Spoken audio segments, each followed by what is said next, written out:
It was a nail-biter, but Austria's anti-immigrant Freedom Party conceded defeat in the country's presidential election. CCTV's Guy Henderson has more from Vienna on who won, who lost, and why.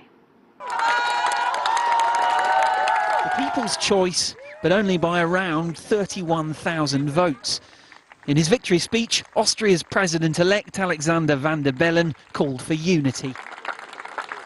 There has been a lot of talk of divisions between left and right, but you should see it as all being the same. It's two halves that make up Austria. One half is as important as the other. This is the other half.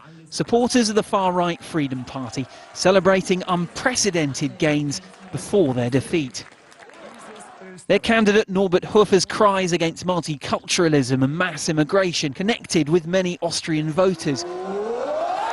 But the resignation of Austria's Chancellor Werner Faymann shortly after the first round of voting also appears to have impacted the final result. We had a change in the government. We have a new Chancellor.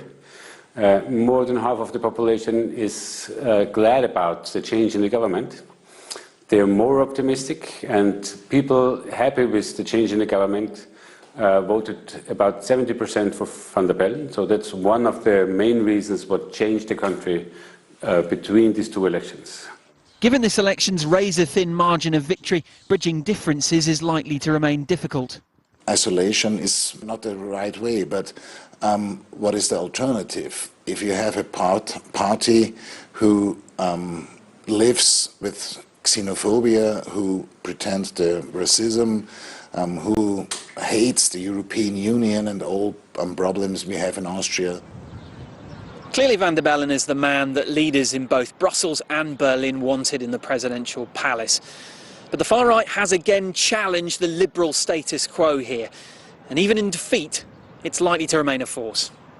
Guy Henderson, CCTV, Vienna.